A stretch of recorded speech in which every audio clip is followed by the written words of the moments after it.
First, we come to the salmon farm. Salmon are raised in water up to 25 meters deep to maintain temperatures at 15 to 18 degrees Celsius. It takes 20 months to grow salmon weighing 200 grams into adult salmon weighing 5 kilograms, equivalent to salmon import. Healthy adult salmon are selected for breeding based on size growth rate and disease resistance. The fertilized eggs are gently incubated into a controlled environment. At the same time, water temperature and oxygen levels are carefully monitored for salmon growth. Throughout the breeding process, the focus is on disease prevention and environmental sustainability. In addition, salmon populations must be kept healthy and safe. The egg incubation period is an important stage in the life cycle of salmon. The eggs are carefully incubated to ensure a successful hatching and early development. These trays provide a controlled environment. Oxygen levels are maintained during the egg incubation period, which can last several weeks depending on environmental conditions. Water temperatures are typically within a specific range, simulating the conditions of naturally spawning salmon. Temperature ranges may vary by species, but for cold water salmon species, temperatures are typically between 6 and 12 degrees Celsius in order to avoid fluctuations that can cause stress. As baby salmon grow, they change to prepare for their migration out to sea, a process called molting. Juvenile salmon are transferred to cages in coastal waters. They continue to develop and mature until they are ready for market. Fishermen equip a recirculating aquaculture system, providing ample space for growth and movement of salmon. Salmon health parameters such as oxygen levels, temperature, salinity, and nutrients are regularly monitored and controlled in order to prevent disease outbreaks caused by environmental stress and degradation. Salmon are fed a specialized diet for optimal growth. Fishermen optimize environmental conditions in salmon farming facilities such as water flow speed. Adjusting stocking density and site selection can help minimize salmon stress and increase meat quality. Now let's go to the lobster farm. Fishermen will stock lobsters at a density of 8 lobsters per square meter. Young lobsters have a survival rate of less than 50%. If good husbandry methods and nutrition are applied, the survival rate, when grown commercially, will always be above 90%. They are shrimp that can reach a weight of up to 1.3 kilograms. Farmed lobster are fed entirely with trash fish. The bait must be fresh. Fishermen often feed the lobsters right after catching fish every morning. Besides, you can combine the diet with other types of fresh seafood and mineral mixtures. The cage design allows optimal air circulation, helping lobsters to grow better. Cages can also minimize disease and environmental pollution. Besides this, the underwater cage model can prevent deforestation to build wooden cages, and fishermen do not need to worry when encountering heavy rain or thunderstorms. However, the mesh surrounding the cage is relatively fine, so a significant portion of uneaten food remains in the cage. Fishermen observed and inspected a cage from 10 a.m. to 5 p.m. There is a large amount of waste. This is not conducive to water hygiene or the health of the lobsters, and the fishermen need to clean them up. In addition, lobster cage locations must have a good quality water, but not strong currents. It takes about 6 months for a young lobster to reach a commercial size of 200 grams, and it takes about 8 months for a lobster to reach 350 grams.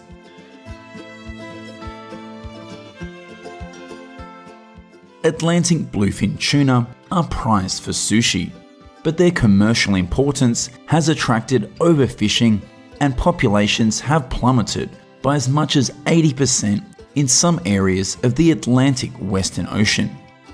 When the tuna are raised in closed tanks, fewer wild Atlantic bluefin tuna are caught for consumption, reducing the pressure on the marine fish stocks. We are now looking at large cages at a tuna farm off the coast of Croatia. Tuna farming and fishing generates an annual export value of between 70 and 80 million US dollars and creates valuable employment opportunities for coastal communities. In Japan, there are more than 100 large and small-scale tuna farms across the country. Takashima Farm is a premium Japanese producer of bluefin tuna. Here, they are raised with carefully selected food and kept in organized cages. Tuna is a large fish that needs to swim continuously and has a high need for oxygen. Therefore, it is important to keep them in a sturdy, spacious cage. Tuna cages are located in nutrient-rich waters at a depth of at least 50 meters. These areas must have a flow greater than 10 centimeters per second with a salinity range of 36 to 39 ppt. The spawning cycle begins with transferring adult fish into the breeding cage. The breeding period lasts in the summer from May to August. Typically, tuna are raised in net cages in the ocean for 3 to 4 years until they reach a weight of around 110 to 132 pounds. For tuna farmers, a major concern is high feed conversion rates. On average, 15 to 20 kilograms of feed are needed to produce 1 kilogram of tuna. This number is significantly higher than many other farm fish species. Tuna are usually fed 1 to 3 times a day. The amount of food depends on the size, temperature of the sea, and reaction to food. Based on the preferences of wild tuna, farm tuna are fed a special diet that includes fresh sardines and anchovies. In New England, summer is the time when oyster farmers work hard on the farm to prepare their young oysters to head out to sea. Net cages are responsible for growing the oysters and keeping them safe from drifting away or touching the seabed. Cages need to have a fairly stable bottom as they are quite heavy and can sink into the mud if the bottom is too soft. Fishermen use cages when the oysters are very small and are not ready yet to be raised in the wild. This gives them more protection than open water and more space to grow. The cage area should be at least 1 foot deep, even in harsh conditions. This prevents the oysters from suffocating in mud or freezing in the winter. Oyster cages are kept clean by fishermen. During warm weather, from May to September, fishermen may need to clean oysters every 2 weeks. Fishermen will shake the cage to remove sediment and fake feces. Besides this, when using a floating cage system to raise oysters on the water surface, fishermen also have to fight against biological fouling. Turning the cage regularly will expose the top side of the cage to the sun, drying out any buildup on that side of the cage. At the same time, it inhibits the growth of organisms attached to the cage. Oysters are an important part of the ecosystem. They act as natural filters for water. At the same time, the development of commercial oyster farming also brings positive impacts to the natural environment. Typically, oysters taste great in February or March. Tokara's coastline is rich in ocean currents, making it one of the best oyster-producing areas in Japan. Oysters are a species that feed by filtering the water column. With this special growth method, sometimes reducing the scale of farming will bring better results. Fishermen can significantly limit the number of cages they have. The goal is to reduce the burden on the environment and produce sustainably. With fewer cages, each oyster can now receive all the nutrients it needs and growth rates increase significantly. Previously, it took a year of growth for an oyster to reach 15 grams, and now they weigh 20 grams in just 4 months. What is surprising is that the oysters have become softer and more delicious. Fisheries and Oceans Canada is partnering with the aquaculture industry with the goal of helping it operate in a sustainable and responsible manner.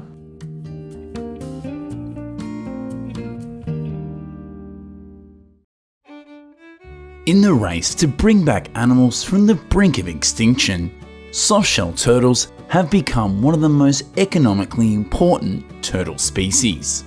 They are raised intensively in artificial ponds to achieve fast growth and high productivity. These turtles seem to thrive in the warm climates of farms in Asia, intended primarily for meat processing. China, Japan, and Korea are popular soft-shell turtle producing countries.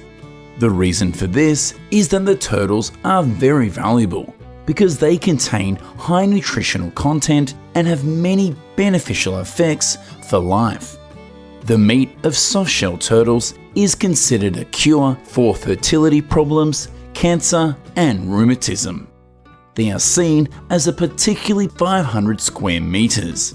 This ensures spacious living space for the turtles. Soft-shell turtles have an interesting and unique reproductive cycle. Females lay eggs 2 to 5 times a year. The number of eggs per laying can be up to 40 or 50 eggs. At this farm, there are around 7,000 baby turtles hatching every day. This is a truly impressive number. Soft-shell turtle eggs are placed in a tray. There is a layer of soil underneath to remove CO2 release from the embryo's metabolism. Incubation periods last around 60 to 90 days. However, under the influence of human intervention, the hatching time is reduced to only 30 to 40 days. After being harvested, baby turtles are placed in water tanks. This is an important process that helps protect their health and prevents injuries due to collisions or scratches during transportation. After hatching, the baby turtles are released into the pond. This is where they are allowed to grow naturally and healthily. Soft-shell turtles selected from containers containing baby turtles after 2 months of age must be uniform in size, healthy, and free of pathogens. The initial stocking density when the turtles are around 15 grams is about 10 to 15 animals per square meter. The density decreases as the turtles grow. At 500 grams in weight, there will be around 3 turtles per square meter. They will mature after around 4 to 5 years, depending on farming conditions and living environments. Baby turtles are raised in small tanks before being transferred to ponds. Grow-out ponds are 1 to 1.5 meters deep, and the mud layer on the pond bottom is maintained at around 10 to 20 centimeters. Farming ponds are often located near canals or rivers, so there is a continuous flow of fresh water into the pond. This maintains a minimum water level. The cage is built large enough for the soft-shell turtles to operate, and it has a slope that allows the turtles to crawl to the mainland to bask in the sun and find a place to nest. Each farm has a fence with a minimum height of 50 centimeters surrounding the pond. The legs of these walls are firmly fixed in the ground. Farmers can plant trees to create shade for the turtles to rest and nest. Soft-shell turtles like to eat decomposing meat. They often compete with each other for prey. As well as this, the diet of the turtles includes fish, insects, and aquatic plants, found in ponds and lakes. Owners can also feed specially prepared pellets to soft-shelled turtles. This type of food is convenient and nutritious. Soft-shelled turtles are fed 2 to 4 times a day, depending on their age. Food is presented on trays placed near the pond surface and monitored daily to ensure there is adequate food. Farmers avoid overfeeding turtles in order to minimize water pollution, which makes them susceptible to disease. After around 6 months, soft-shell turtles are sorted to avoid fighting. Males and females are separated when they reach around 500 grams. Soft-shell turtles are characterized by a slow growth rate. Usually their weight reaches 400 to 600 grams after a year. Under conditions of low stocking density, favorable food, and good management, their weight can reach 1 to 2 kilograms in just a year. Farmers regularly check cages and fences to minimize turtle escapes. Water changes are done weekly or when the water color becomes dark. At the same time, farmers avoid making noise and excessive handling of the turtles. This can scare them. Therefore, the mortality rate of soft-shell turtles raised in cement tanks is lower than that of turtles raised in earthen ponds. Soft-shell turtles will come ashore when the weather is favorable to sunbathe and lay eggs.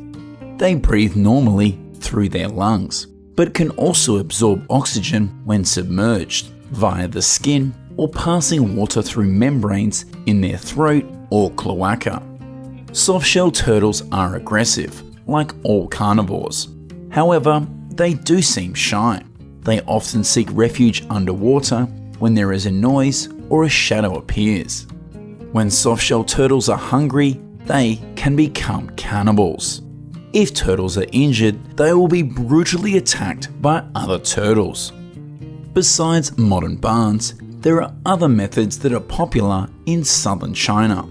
Rice fields can provide a suitable environment for many types of aquatic animals. Raising soft-shell turtles in rice fields is a traditional practice in China and many Asian countries. Rice plants can absorb nutrients in wastewater generated by turtle farming, and this helps to reduce potential sources of pollution.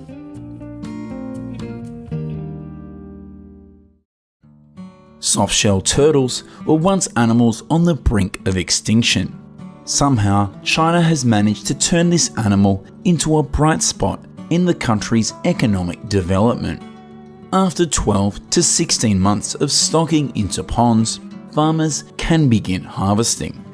Farmers often use nets or shovels to avoid injuring the soft-shell turtles. Choosing the right time to harvest is also very important. It is best to harvest in the dry season to avoid the impacts of weather conditions and ensure better turtle quality. At this stage, they harvest the entire pond by draining and catching by hand. They are sorted and placed into mesh bags. All handling operations by farmers are gentle to avoid damaging the turtle. Normally, turtle farmers will sell to restaurants, serving diners who love this special type of turtle meat. In addition, soft-shell turtles are also exported by traders to Thailand and Taiwan. The quality of turtle meat is preserved from the harvest stage. The price of soft-shell turtles is determined based on size, weight, and age. Before processing, cleaning and sorting turtles is an important step.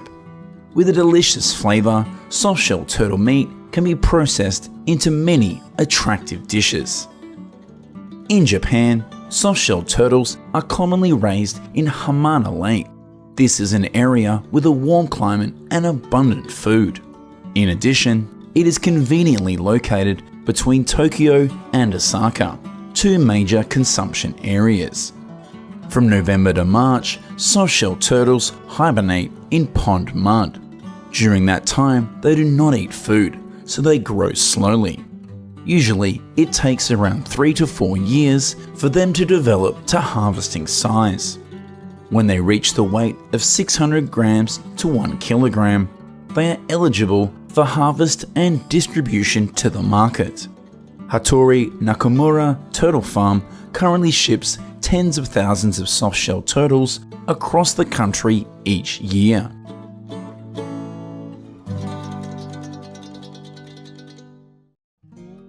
The rafts on the sea are filled with seafood. They are placed in natural waters. This is where fishermen can raise seafood. This method is becoming increasingly popular due to its cost-effectiveness, ease of administration, and potential for high yields. In today's video, we will learn how fishermen raise and harvest millions of tons of seafood in cages.